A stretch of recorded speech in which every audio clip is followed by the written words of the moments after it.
اسلامی جمی طلبہ نے ایک ایسی نسل تیار کی کہ زندگی کے جس دائرے کے اندر وہ لوگ گئے انہوں نے وہاں اپنے اثرات مرتب کیے.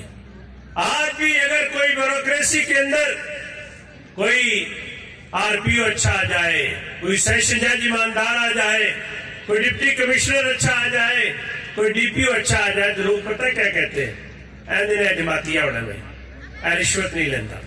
اس کا تعلق اسلامی جمی طلبہ سے ہوگا. 76 سال کی اسلامی جمی طلبہ نے اپنی یہ شناخت بنائی, اور اس ملک کے اندر کہ جس ملک کے اندر بزرگی کی عمر کو پہنچنے والے سیاستدانوں کی زندگیاں جو ہے ان کی بات کرنا خود ان کے لیے اپنے گھروں کے اندر رہتے ہوئے مشکل ہے.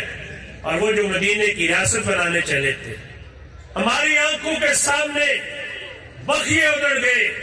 آج ان کے انفرادی کردار پر بات کرتے ہوئے سماج کے آوارہ منش لوگ بھی شرمندگی محسوس کرتے ہیں. لیکن یہ اسلامی جمی طلبہ کا اعزاز ہے کہ اس نے پاکستان کی پارلیمان کو تہجد گزار سیاستدان دیے.